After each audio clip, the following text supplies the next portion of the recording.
Governor Romney, your father was born in Mexico. You still have family there. Yet you have taken the hardest line of anyone on this stage on immigration reform, including opposition to key parts of the DREAM Act, which is supported by 80% of Latinos in this country. Are you alienating Latino voters that Republicans will need to win the general election? You know, I think Latino voters, like all voters in this country, are interested in America being an opportunity nation. People come here because they believe they want to have a brighter future, and that's been the story of America. The president looks out across the country and says it could be worse. I can't believe saying that. The American people recognize it's got to be better. In my view, as long as we communicate to the people of all backgrounds in this country that it can be better and that America is a land of opportunity, we'll get those votes. Now, with regards to immigration policy, I absolutely believe that those who come here illegally should not be given favoritism or a special route to becoming permanent residents or citizens that's not given to those people that have stayed in line legally. I just think we have to follow the law. I think that's the right course.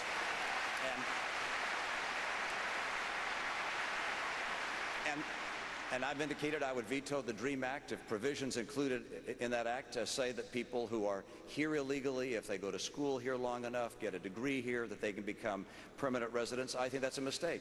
I think we have to follow the law and insist that those that have come here illegally ultimately return home, apply, get in line with everyone else. Look, I want people to know I love legal immigration.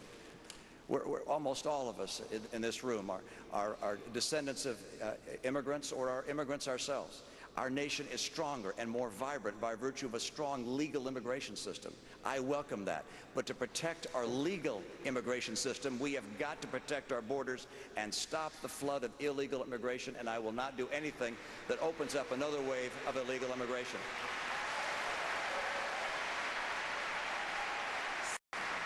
Governor Perry, you advocate placing more troops and bigger walls along the nation's southern border to stop illegal immigration. But border crossings are at a 40-year low.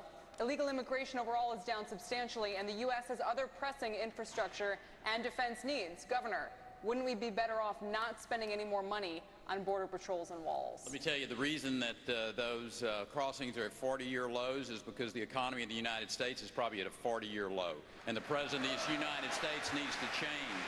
That's the reason. As the governor of the second largest state and the state with the longest border, I've spent 11 years dealing with this issue. And the idea that Americans don't want us to spend the money to secure that border is just flat out false. We're going to secure the border with Mexico.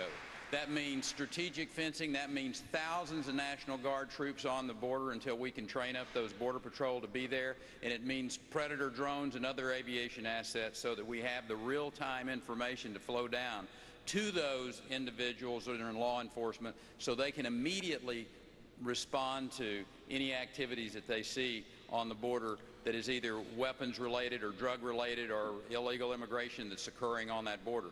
Americans want that border secure. The issue isn't about how much is it going to cost. The issue is when are you going to get it done. And when I'm the President of the United States, that border will be locked down and it will be secure by 1 year from the time I take my hand off the Bible.